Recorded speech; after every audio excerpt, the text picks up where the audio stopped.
তো বন্ধুরা কেমন আছেন আপনারা? আজকের এই ভিডিওটিতে আমি যে বিষয়টি নিয়ে আলোচনা করব সেটা হচ্ছে ত্রিপুরা ট্যাট পরীক্ষায় শরৎচন্দ্র চট্টোপাধ্যায় থেকে যে কোশ্চেনগুলো আসতে পারে সেগুলি নিয়ে। ত্রিপুরা ট্যাট পরীক্ষায় শরৎচন্দ্র চট্টোপাধ্যায় থেকে যে কোশ্চেনগুলো আসতে পারে সেগুলি হলো: কোশ্চেন নাম্বার 1, শরৎচন্দ্র চট্টোপাধ্যায় কত খ্রিস্টাব্দে জন্মগ্রহণ করেন? উত্তর: শরৎচন্দ্র চট্টোপাধ্যায় জন্মগ্রহণ করেন 1876 খ্রিস্টাব্দে 15 September. Question number 2, Saratchandra Chattopadhyay কত খ্রিস্টাব্দে পরলোক গমন করেন?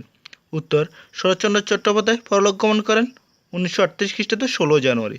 কোশ্চেন নাম্বার 3, শরৎচন্দ্র চট্টোপাধ্যায়ের লেখা গল্পগুলি কী কী? উত্তর: শরৎচন্দ্র চট্টোপাধ্যায়ের লেখা গল্পগুলি হলো কাশীনাথ, ব্রহ্মদৈত্য, কাকবাসা প্রভৃতি।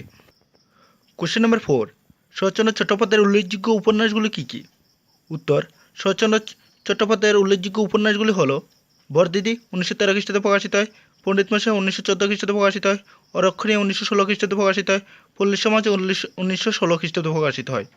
4 পর্বে বিভক্ত শ্রীকান্ত 1970 খ্রিস্টাব্দে প্রথম পর্ব প্রকাশিত হয়, 1918 খ্রিস্টাব্দে দ্বিতীয় পর্ব প্রকাশিত হয়, 1927 খ্রিস্টাব্দে তৃতীয় পর্ব প্রকাশিত হয়, 1933 খ্রিস্টাব্দে চতুর্থ পর্ব প্রকাশিত হয়। দেবদাস 1917 খ্রিস্টাব্দে প্রকাশিত হয়, চরিত্রহীন 1917 খ্রিস্টাব্দে প্রকাশিত হয়, গৃহদাহ 1920 খ্রিস্টাব্দে প্রকাশিত হয়, দেনা পাওনা 1923 খ্রিস্টাব্দে প্রকাশিত হয়, শেষ প্রশ্ন 1931 খ্রিস্টাব্দে প্রকাশিত হয়, বামনের মেয়ে 1920 খ্রিস্টাব্দে প্রকাশিত হয়, পথের দাবি 1926 খ্রিস্টাব্দে প্রকাশিত হয়।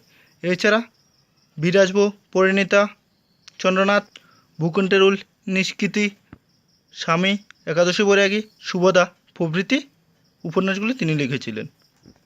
কোশ্চেন নাম্বার 5, শরৎচন্দ্র চট্টোপাধ্যায়ের উল্লেখযোগ্য গল্পগুলি কী কী?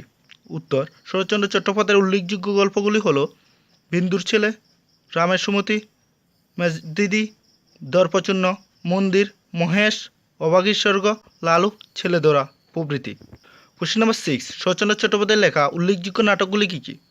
উত্তর: শরৎচন্দ্র চট্টোপাধ্যায়ের লেখা উল্লেখযোগ্য নাটকগুলি হলো: ষোড়শী, রমা, বিজয় প্রভৃতি। কোশ্চেন নাম্বার 7, অনিলা দেবী ছদ্মনামে শরৎচন্দ্র চট্টোপাধ্যায় কী লিখেন? উত্তর: অনিলা দেবী ছদ্মনামে শরৎচন্দ্র চট্টোপাধ্যায় লেখেন নারীর লেখা, নারীর মূল্য, কানকাটা, গুরু শিষ্য সংবাদ। কোশ্চেন নাম্বার 8, শরৎচন্দ্র চট্টোপাধ্যায়ের লেখা প্রবন্ধগুলি কী কী? উত্তর: শরৎচন্দ্র চট্টোপাধ্যায়ের লেখা প্রবন্ধগুলি হলো: তরুণের বিদ্রোহ, স্বদেশ সাহিত্য এবং নারীর মূল্য প্রভৃতি। কোশ্চেন নাম্বার 9, শরৎচন্দ্র চট্টোপাধ্যায়ের প্রথম রচনা কোনটি? কোন পত্রিকায় প্রকাশিত হয়? উত্তর: শরৎচন্দ্র চট্টোপাধ্যায়ের প্রথম রচনা হলো রামের সুমতি, যমুনা পত্রিকায় এটি প্রকাশিত হয়। কোশ্চেন নাম্বার 10, শরৎচন্দ্রের প্রথম মুদ্রিত গল্প কোনটি?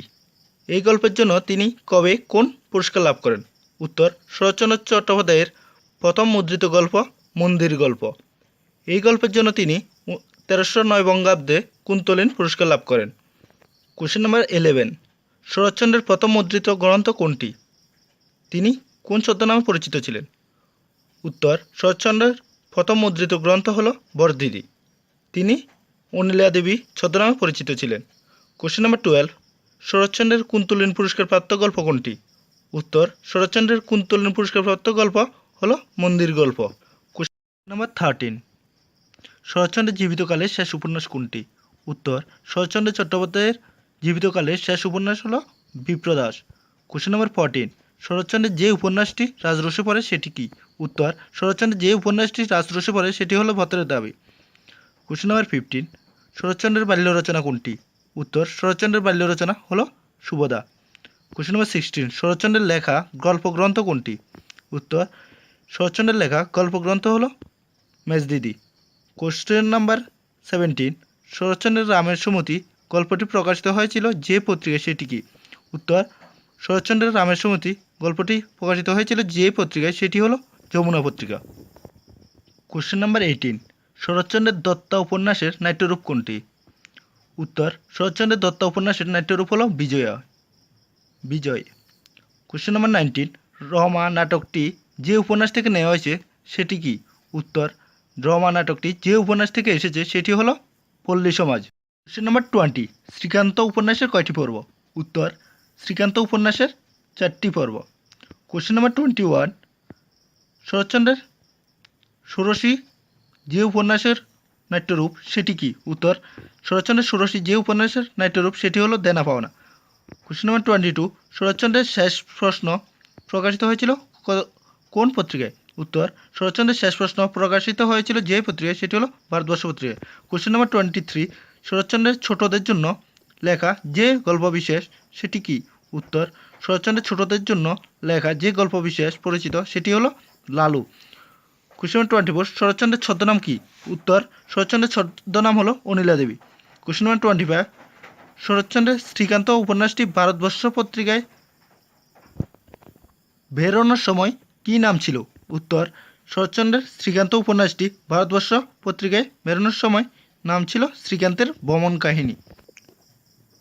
কোশ্চেন নাম্বার 26, শরৎচন্দ্রের পিতা ও মাতার নাম কি?